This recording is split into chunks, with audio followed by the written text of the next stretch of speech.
kaalaman kung ano ang katotohanan para malaman mo ang tunay na direksyon nito. Ang kahalwagahan ng Biblia, pag hindi natin naunawahan, di rin natin makukuha ang hiwaga nito. Hindi natin totoong nagbibigay sa atin ng ligaya.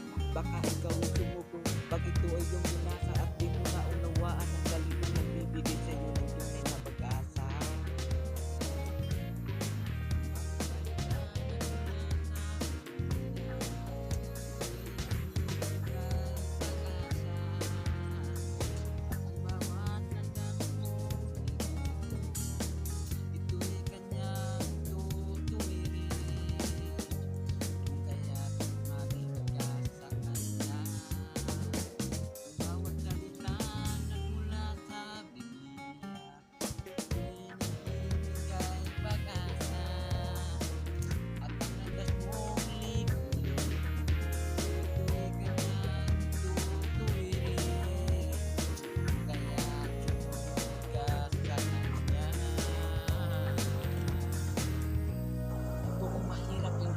At unawain ang bawat bigla na dapat natin matutunan.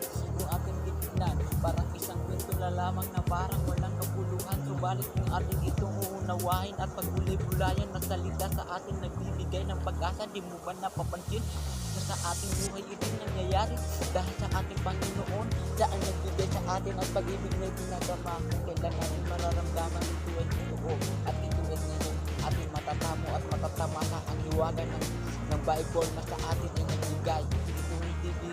Ito ay bibiro, sa atin ay katotohanan at di matumbasan ng anumang yaman ang pag-ibig ng Diyos at totoo. Ang bawat salita na nagmula sa Biblia, ito'y nagbibigay pag-asa. At ang bawat landas mo, liko-liko, ito'y kanyang tutuwirin. Kaya't lumapit ka sa Kanya. Ang bawat salita nagmula